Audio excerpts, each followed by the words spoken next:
Hello and welcome दोस्तों to 5 minutes engineering. आज का वीडियो वाकई बड़ा कमाल का होने वाला है दोस्तों, क्योंकि आज के इस वीडियो में लॉजिस्टिक रिग्रेशन से जुड़ा हुआ एक एंड टू एंड न्यूमेरिकल आपके सामने भैया मैं पेश करने जा रहा हूं। इतना डिटेल्ड स्टेप बाय स्टेप सारी अननोन चीजों को नोन बना के आपके सामने मैं पेश करने वाला हूं। ऐसा वीडियो लॉजिस्टिक रिग्रेशन न्यूमेरिकल पे आपको कहीं नहीं मिलेगा भैया, इतनी सारी चीजें इसमें हमने कवर की है। अब देखिए, शुरुआत हम करते हैं हमारे रिस्पेक्टिवली गिवन डेटा से, क्योंकि इसके बिना तो भैया हमारा पत्ता भी नहीं हिलता। तो डेटा कुछ ऐसा दिया हुआ है कि आपकी एक एज है, बराबर है, जैसे 50, 30, 20, 40, 60, कुछ इस तरीके से एज हमें दिया हुआ है। डेटा भले ही छोटा है लेकिन चलो समझने के लिए काफी है। ओके, और यहां पे कुछ रिजल्ट दिया हुआ है, यानी कि ये जो 5 लोग यहां पे हैं जिनकी अलग अलग उम्र यहां पे दिखाई दे रही है, इन्होंने लेट्स से एक एग्जाम दिया और उस एग्जाम का रिजल्ट निकला है in terms of categorical data 1 0। 1 मतलब पास, 0 मतलब फेल हुआ। ठीक है, तो जो जिसकी उम्र 50 थी उसने वो एग्जाम दिया, लेट्स से XYZ कुछ तो एग्जाम है वो, तो वो पास हुआ। 30 वाले ने दिया तो उसका फेल हो गया, 20 वाले ने दिया तो वो फेल हो गया, 40 वाले ने दिया तो पास हो गया, 60 वाले ने दिया तो पास हो गया।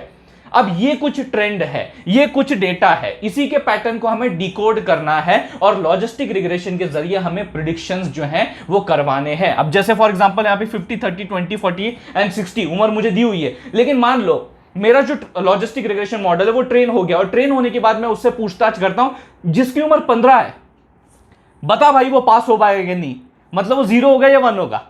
जिसकी उम्र लेट से अभी 15 ले लिया तो थोड़ा 45 ले लेते हैं, जिसकी उम्र 45 है, बता भैया पास हो पाएगा या नहीं। तो ये हम लोगों को फाइनल आंसर प्रेडिक्शन तक जाना है और एकदम शुरुआत से अभी शुरू करते हैं आंसर तक पहुंचने के लिए। तो सबसे पहली बात तो ये फंक्शन, हाँ जी दोस्तों, ये वही फॉर्मूला है जो इससे पहले वाले लॉजिस्टिक रिग्रेशन के इंट्यूशन वाले फंडे में हमने देखा था, जिसमें मैंने उसके सारे फंडामेंटल्स आपके साथ शेयर किए थे। आज उन्हीं फंडामेंटल्स को इस सॉल्व न्यूमेरिकल के साथ और मजबूती देने वाला हूं। तो जरा देखिए, ये वही रिस्पेक्टिवली आपका लॉजिस्टिक रिग्रेशन का फॉर्मुलेशन दिख रहा है। नोटेशन कई बार डिफरेंट यूज किए जा सकते हैं, कई बार Z लगा दिया जाता है, कई बार Y लगा दिया जाता है, अलग अलग नोटेशन यूज करते हैं। लेकिन अपने को मुद्दे वाली बात यह समझनी है कि जब न्यूमेरिकल सॉल्व करना हो तो ये वाला जो पार्ट है इसे कुछ इस प्रकार से एक्सपांड करके देखना बहुत ज्यादा बेहद ज्यादा जरूरी हो जाता है। अब ये जो मैंने यहां पे एक्सपांड करके दिखाया, जो कि हम लोग यहां पे कैसे लिखेंगे, 1/1 plus e raise to minus of bracket B0 plus B1 x1। अब ये B0 क्या है, ये B0 वाला पार्ट क्या है भैया, जो वैल्यू यहां पे -0.5 कहां से आ गई, ये कहां से लिख दी, ये आपका रिस्पेक्टिवली y इंटरसेप्ट है।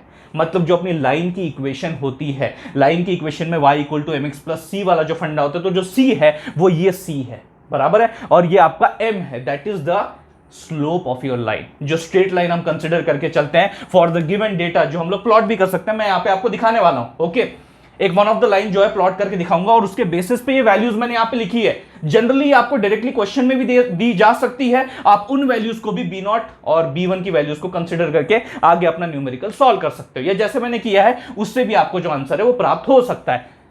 ये क्या है आपका x1, ये आपका एज है, दैट इज इंडिपेंडेंट वेरिएबल है, यानी कि इनपुट वेरिएबल है। आप एज इनपुट दोगे ना, आप पहले 15 एज इनपुट दोगे, बता भाई जिसकी एज 15 है क्या वो उस एग्जाम में पास होगा या फेल होगा, बता। उसके बाद लेट से हम लोग 45 दे देंगे, चल भाई एज 45 है, चल बता वो पास होगा या फेल होगा। यही तो हम लोगों को जानना है, यही तो हम लोग फाइनल आंसर तक पहुंचना चाहते हैं। लेकिन उससे पहले ये चीज कैसे आई, पहली बात आपको गिवन होगी तो हंसते हंसते स्वीकार कर लीजिए, क्वेश्चन में जो गिवन होगा उसको यहां पे सब्स्टिट्यूट करके आंसर निकालना शुरू कर दीजिए। लेकिन लेट्स से अगर आपने को इसके पीछे का आइडिया समझना है तो थोड़ा सा इस विजुअलाइजेशन पे आना पड़ेगा। जैसे मैंने बताया कि ये स्ट्रेट लाइन के जो फंडे हैं, स्ट्रेट लाइन इक्वेशन जो अपनी रहती है y equal to mx plus c, ये उसी के फंडे c और m ही है। तो लेट्स कंसिडर हम अपनी तरफ से एक लाइन बनाने की कोशिश करते हैं।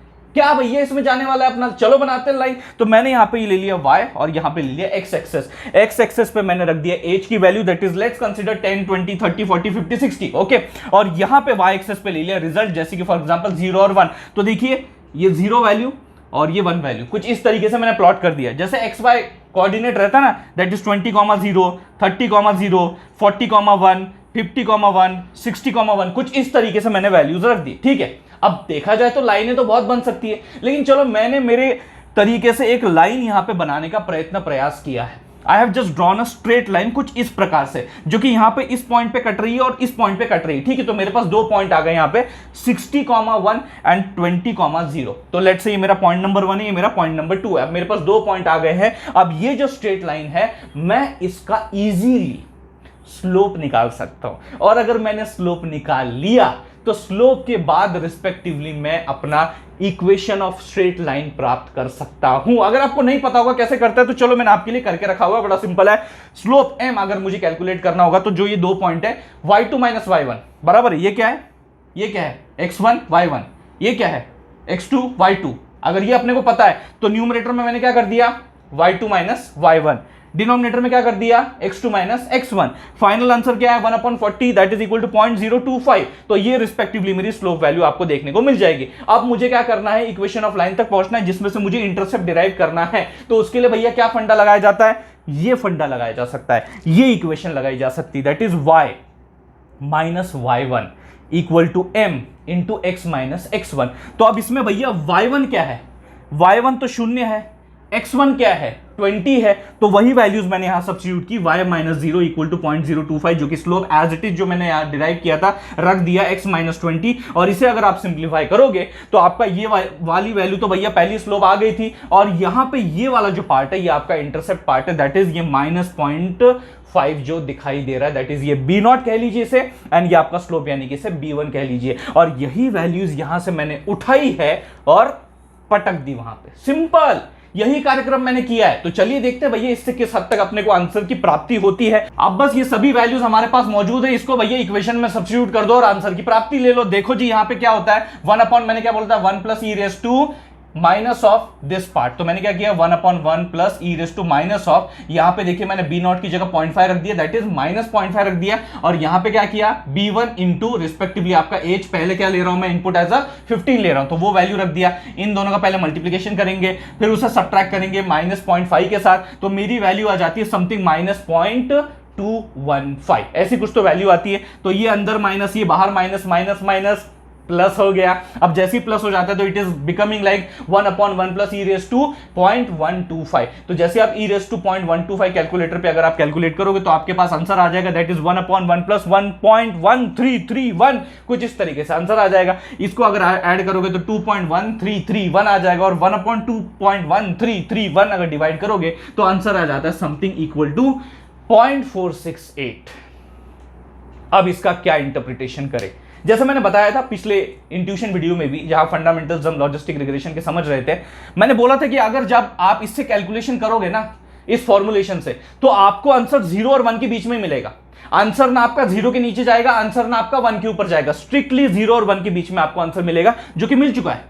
अब इसे इंटरप्रेट कैसे करना है, तो हम यहां पे रिस्पेक्टिवली लेट से 0.5 का, यहां पे मैंने क्या लिखा है 0.5 लिखा है, ये जो 0.5 का जो है थ्रीशोल्ड कंसिडर कर सकते हैं, 50% का थ्रीशोल्ड, यहां पे हम 50% का थ्रीशोल्ड कंसिडर कर सकते हैं। इससे नीचे अगर रिस्पेक्टिवली मेरी कोई वैल्यू आती है तो we will assign it to the class 0, इसके ऊपर अगर कोई वैल्यू आती है तो we will assign it to the class 1। Simple यही कार्यक्रम पिछली बार भी मैंने बताया था वीडियो में, और यहां पे भी मैं एक्सप्लेन कर रहा हूं कि लेट्स अज्यूम कि हम लोग यहां पे जो अपना थ्रीशोल्ड 0.5 मान के चल लेते हैं। तो अभी हमें क्लियरली दिख रहा है कि ये जो 0.5 थ्रेशोल्ड आप रखने की कोशिश कर रहे हो, ये वैल्यू तो उससे नीचे है, मतलब वो इस रडार में है, वो तो वैल्यू उससे नीचे है। अगर वैल्यू नीचे है तो फिर किस क्लास का लेबल इस पे थापा जाएगा, दैट इज 0।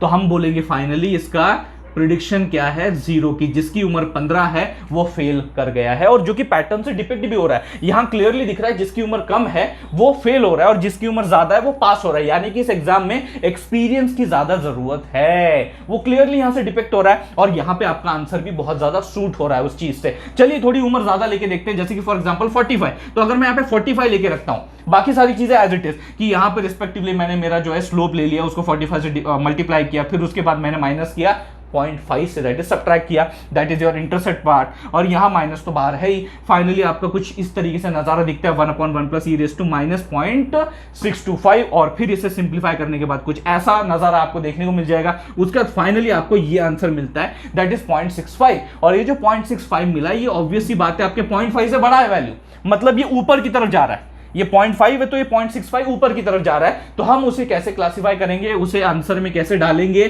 कि भैया ये 1 को बिलोंग करता है, and that's it, simple.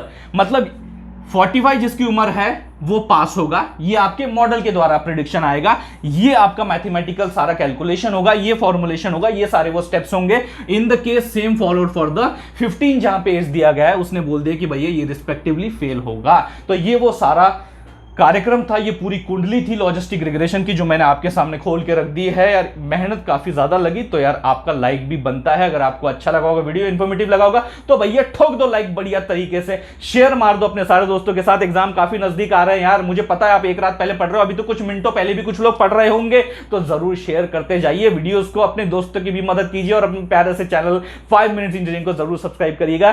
Thank you दोस्तों फॉर वॉचिंग दिस वीडियो।